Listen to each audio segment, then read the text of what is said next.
എല്ലായ്പ്പോഴും ദേശീയതയെയും ദേശാഭിമാനത്തെയും കുറിച്ച് വാചാടോപം നടത്തുന്നവരാണ് പ്രധാനമന്ത്രി നരേന്ദ്രമോദി ഉൾപ്പെടെയുള്ള BJP നേതാക്കൾ. പക്ഷേ അവർ സ്വീകരിക്കുന്ന സമീപനങ്ങൾ അത്രയും ദേശവിരുദ്ധവും വിദേശപ്രേമം തുളുമ്പുന്നതുമാണ്. അതാണ് പുതിയ ഇൻഷുറൻസ് നിയമ ഭേദഗതിയിലൂടെ തെളിയുന്നത്.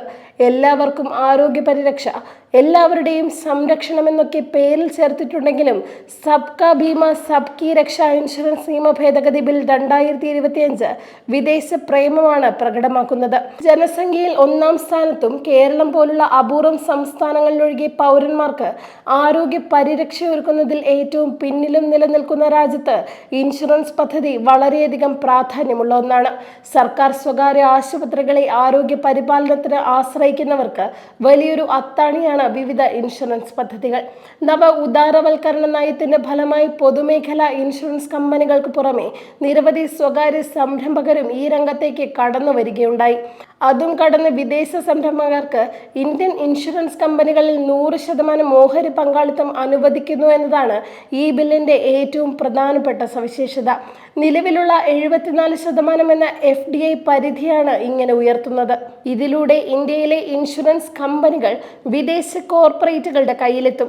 ദേശാഭിമാനവും തദ്ദേശീയതയും പ്രോത്സാഹിപ്പിക്കുക എന്നത് മൃതമായി ഉരുവിടുന്ന BJP സർക്കാരിൽ നിന്നാണ് ഇതുണ്ടായിരിക്കുന്നതെന്നത് വൈരുദ്ധ്യം മാത്രമല്ല, മറിച്ച് രാജ്യത്തിന്റെ വലിയൊരു വാണിജ്യ മേഖലയിലേക്ക് കടന്നു വരാനും അതുവഴിയുണ്ടാകുന്ന ലാഭവിഹിതം വിദേശത്തേക്ക് കടത്തുന്നതിനും അവസരമൊരുങ്ങുക കൂടിയാണ്. ഇതാണ് ബിൽ ഉയർത്തുന്ന ഏറ്റവും വലിയ വെല്ലുവിളി. 1938 insurance, 1956 life insurance corporation, 1999 insurance regulatory and development authority എന്നീ 3 നിയമങ്ങൾ ഭേദഗതി ചെയ്തുള്ളതാണ് പുതിയ ബിൽ. ഇൻഷുറൻസ് മേഖലയുടെ വളർച്ച ത്വരിതപ്പെടുത്തുക, പോളിസി ഉടമകളുടെ സംരക്ഷണം വർദ്ധിപ്പിക്കുക, അതോടൊപ്പം വ്യാപാരം എളുപ്പമാക്കുക എന്നതാണ് ഭേദഗതിയുടെ ഉദ്ദേശമായി സർക്കാർ വിശദീകരിക്കുന്നത്. അതോടൊപ്പം ഇൻഷുറൻസ് കമ്പനികളുടെ നിയന്ത്രണവും സുതാര്യതയും മേൽനോട്ടവും ശക്തിപ്പെടുത്തുക എന്നിവയും ലക്ഷ്യങ്ങളായി പറയുന്നു. യഥാർത്ഥത്തിൽ ഈ ലക്ഷ്യ പ്രഖ്യാപനങ്ങൾ പരസ്പര വിരുദ്ധമാണ്. കാരണം അതിൽ മുഴച്ചു നിൽക്കുന്നത് വ്യാപാരം എളുപ്പമാക്കുക എന്നുള്ളത് മാത്രമാണ്. ഇൻഷുറൻസ് കമ്പനികളിൽ 100% വരെ വിദേശ നിക്ഷേപം അനുവദിക്കാമെന്നാണ് ബിൽ നിർദ്ദേശിക്കുന്നത്.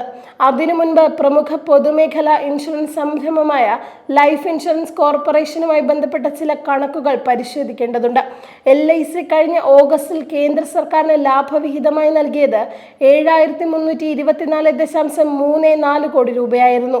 ഇങ്ങനെ എല്ലാ വർഷവും LIC ലാഭവിഹിതം നൽകുന്നു.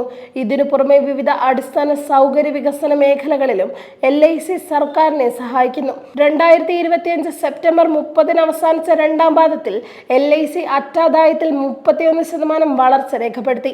10,098 കോടി രൂപയിലെത്തിയെന്ന് കഴിഞ്ഞ മാസം വെളിപ്പെടുത്തലുണ്ടായിരുന്നു. മുൻ വർഷം ഇതേ കാലയളവിൽ ഇത് 7,729 കോടിയായിരുന്നു. LICക്ക് ഇത്രയും ലാഭമുണ്ടാകുന്നുവെങ്കിൽ വിവിധ സ്വകാര്യ കമ്പനികൾ എല്ലാം കൂടി കൈയടക്കുന്ന ലാഭം ഇതിലും എത്രയോ മടങ്ങ് അധികമായിരിക്കും. കാരണം ഇന്ത്യയിലെ ജനസംഖ്യാ പെരുപ്പവും ആരോഗ്യ പരിപാലന രംഗത്തെ പരിമിതികളും ഭീമമായ ചെലവും.